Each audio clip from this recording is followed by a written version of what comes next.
What's up, guys? Big question I've been getting a lot lately is about my tool belt setup.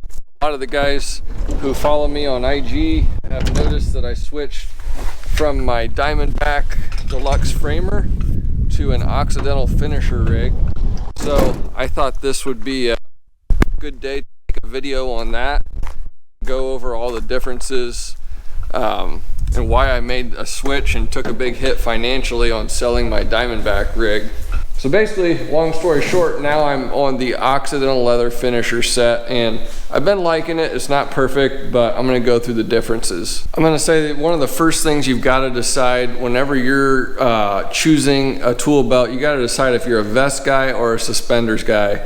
For me, I found out I'm neither. I hate suspenders and I really hate vests. So that limits my options quite a bit.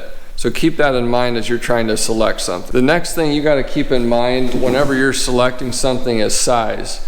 For me personally, I look at some of the pictures of tool belts that come across Instagram, and the amount of stuff that people put on them is absolutely crazy to me. I can't imagine walking around with that much weight on my hips all day, every day. So as a finish carpenter, I try to stay as light and lean as possible. So part of my process in trying to find a tool belt is also looking for a tool belt that's light and lean and as compact as possible. I don't want something huge. So I also did a full video review on the Diamondback Deluxe Framer whenever I got it, probably a year and a half ago. So there's a video I'll put in the little thing above on the top of the screen. I'll link to that video and you can go watch that if you want to see what that rig looks like. First thing, one of the biggest things for me about the difference between the Diamondbacks and the Occidental Leather is the way they're worn. So Diamondback really pushes that their belts are to be worn a lot higher, and they push kind of that they give a lot better support for the back, which is probably true. But I had the large belt that went, and you're supposed to wear it high, and I always found it just dropped down and it would get snagged on my belts, on my belt for my jeans, and that was really annoying. But it would never stay up here. It always just kind of gravitated to the natural place, kind of resting on your hips like this one is right here. I find a smaller belt like this is a lot more comfortable. I know a lot of guys have back problems, and maybe the Diamondbacks are better for that. I haven't had back problems yet. Next year I might, I don't know, but so far this type of rig works best for me. It's smaller and more compact and more comfortable. Next thing with this finisher rig, let's talk about function. I will say Diamondback was a lot more functional in the standpoints of the pockets. This is still decent. I had to modify things quite a bit, and I'll get to the way I've got this set up later in the video. But for the pockets on the Occidental Leather, I would say not as many options. But at the same point in time, this is a much smaller, more compact rig. Probably the single biggest reason that I got rid of the Diamondbacks was the size. You'll see here as you look at my side, even with my belt at waist level right here, these bags are still fairly high. They're not hanging way low. I found with the Diamondback belts that they were hanging so low that whenever I'd get down on my knees to do baseboard, they would like fall underneath my legs, and I'd actually have to like lift them up and place them on the side. Or if I was doing stairs and I wanted to like sit down on the stairs, I would have to like drape them to the side. And then for climbing up and down scaffolding, they were just huge. Whenever you're trying to squeeze between two scaffolding planks climbing up, you really just, it's nice to have a much smaller setup. One of the things I looked at whenever I was searching for a different tool belt setup before I bought this was the weight. And as I ran through all the different tool belts that Occidental Leather had to offer, this finisher rig is actually the lightest weight. It's not made of leather, it's the nylon type material, which is perfectly fine for me. Back whenever I did rough construction, was doing roofing and concrete and framing and stuff like that, I went through tool belts a lot faster. But as a trim carpenter working indoors all the time, I just don't abuse tool belts that much. So I don't need to have the most durable thing on earth. I will say for Diamondback, the material was extremely durable, but realistically, did I need to pay for it to be super durable? Probably not. So that leads into the next thing, which is price point. I looked at back before I started making this video on what I paid for my Diamondbacks, and with an extra gun loop and hammer holster that went in through the side, I was at 450 bucks shipped for that tool belt rig. This tool belt is a little over 200 bucks, right at 200 bucks. So you're talking half the price, and that's a big difference. I didn't like my Diamondback and I sold it for like 160 bucks, I think. So that was a pretty big hit for a 1 year time period. Overall, I think the Occidental leather belt that I have here is a better value. At the same point in time, we live every day with our tool belts on our waist, so I don't really care about price that much. It's more about function and comfort and finding what's gonna fit me best.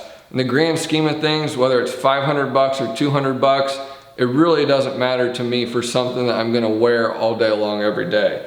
I love what Diamondback is doing on Instagram. They're super active in the trade community, trying to come up with the best products possible. I just don't think for trim guys right now, I think that they could do better in their lineup, come up with something more suitable. I just haven't seen anything that they have that really trips my trigger yet for me as a production trim carpenter.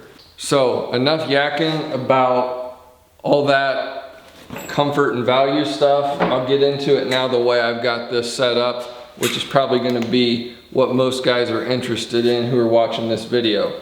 So first thing, for me, I always carry two hammers. I carry a mallet and a stiletto 10 ounce. Now I will say I found whenever I bought this Occidental leather rig, if I put my hammer in the front, the way it cants inward makes my hammer always hit my knee with this stiletto hammer. I would have to always make sure it's turned like that, which never happened. So I just got accustomed to carrying my mallet up here and my stiletto in back right here. This Occidental Finisher rig doesn't have a great spot up front for utility knife and pencil. It comes with this plastic case, which I had up here, and you can put a utility knife in it. The problem is you go to eat lunch and you kind of put your tool belt down on the ground and it leans over and your knife will always just kind of fall right out. I found that was annoying.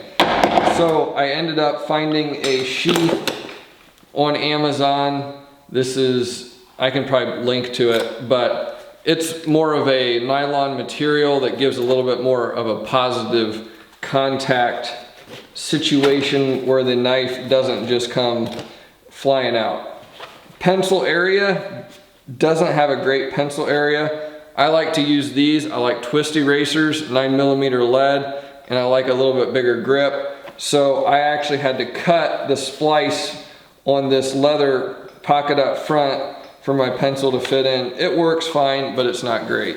Baybot glue bottle goes up front here, and typically I have a piece of sandpaper in there also. I don't right now, but that's where that goes, and it works pretty good. You could also put a chalk line and things like that up here. It's a nice large pocket, but not too large. And again, it doesn't hang down super low. So then I got a couple other small pockets up here. This is a welder's feeler gauge. I use this for a lot of different things. And a 1/8 punch, flat bar. That's the flat bar I always carry. I always carry end cutting pliers. And then a lot of times I'll have a torpedo level. I take this torpedo level out whenever I know I'm not going to be using it. But whenever I am using it, I don't like it just rolling around wherever. I actually put a custom sheath in here.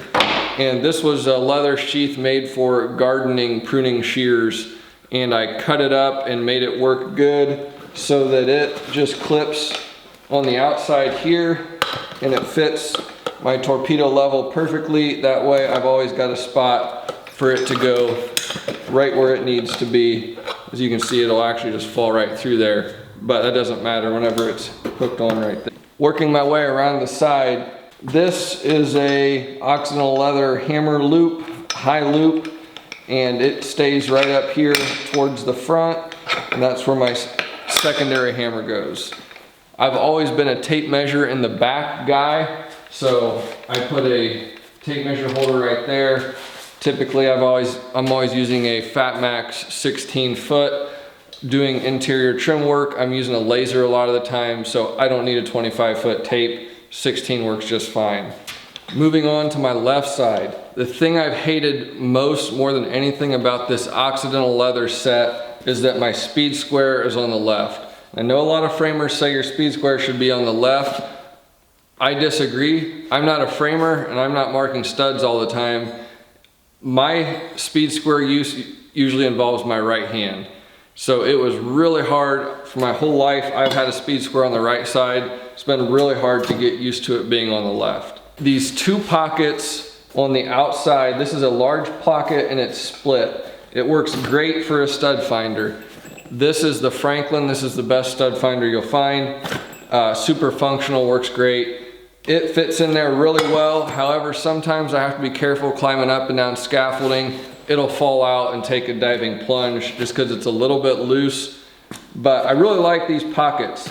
I will typically have biscuits and screws or some pinch dogs in the bottom of these pockets, so I can put that type of thing in these pockets and then throw a stud finder or a chalk line on top. Then whenever I need the biscuits, I'll just take the stud finder out, grab the biscuits, and put it back, and that works pretty good also. Very good access on these two pockets. I like those.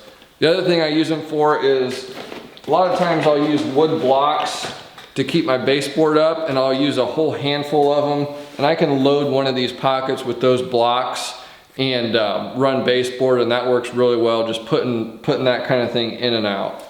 There are two scribing tools that always live with me on my tool belt. One is my Hawk marking knife, and the other is my Easy Scribe by Trend.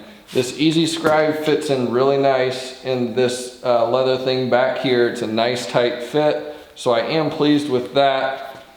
Now this Hawk knife is extremely sharp, especially whenever they're new, and it'll lay you open really fast.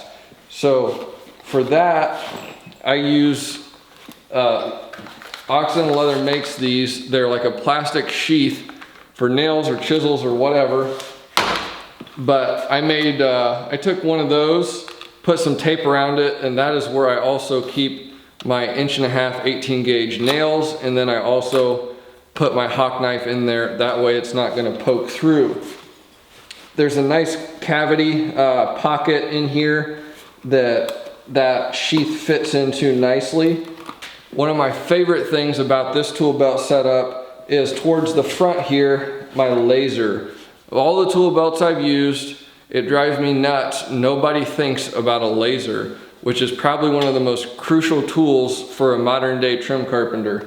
But this pocket is about perfect for your laser. You're always gonna want your laser in your left hand, right up here towards the front. It's a nice quick draw. That works really good. I just folded up a piece of cardboard and stuck it down in the bottom of that little cavity to keep the laser up a little bit higher, but it's right at a nice spot where I can grab it easily and it doesn't fall out. Up here, got a nail punch and a spring nail punch. Yes, I do set my nails painters. Cut list, you gotta have somewhere for a notepad. My Diamondbacks had a nice spot on the right side. There's nowhere over here for a cut list that's gonna work very well. This little spot works great for the cut list. It would also be good for finish nails, but for me, I just throw the long sticks of the DA 15 gauge finish nails in this large pocket, and I reserve this nice little area for my cut list. That works pretty good. I suppose some guys might want to clip their tape onto one of these. Both sides have one of these leather deals. That's not really where I want my tape to be, so I don't use that, but I find it does work really good. I always carry some small finish nails, use those for hanging crown and just different things, and that's a really nice spot to keep a handful of those for whenever you need them. So all in all, I've been really happy with the Occidental tool belt, the finisher. It's been my favorite tool belt that I've ever had so far.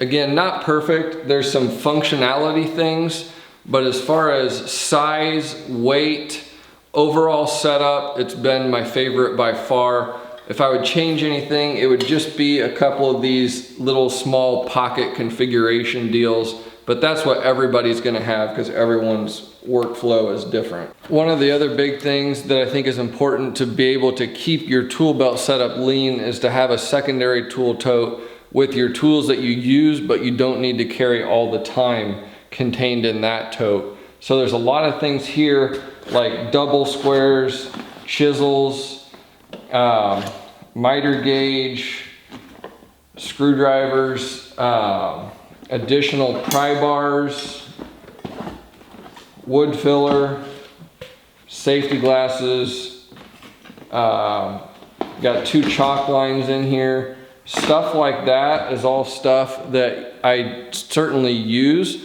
but it's very task specific. So I'll keep it in this tote and then I'll go and grab it from the tote as I need it. And usually, you know, I feel like this Occidental Leather Finisher is very versatile in that stuff like a chalk line, it's really easy to find a spot to drop that in. Something I didn't talk about, I use this Starrett double square quite a bit, and that does fit well back here on this this little leather loop that they've got on the back here. So stuff like that, it is a versatile tool belt, but it's important to keep this as lightweight as possible. You've got to have a secondary tool tote to put all your other stuff. So hopefully you guys enjoyed this video. It's really hard a lot of times online. You search for these tool belts and there's so little information available on them. It's really hard to make a decision. So hopefully this kind of walkthrough going through these this setup will help you guys find one that you like. Overall, I'm really happy with this. I think I'm gonna probably use it for a lot of years unless I see something that just really looks a lot better, which I haven't yet. Otherwise, I'd probably be using it. So thanks for watching. Don't forget to give the video a thumbs up, subscribe if you're new to the channel, and we'll see you next time. Thanks again for watching.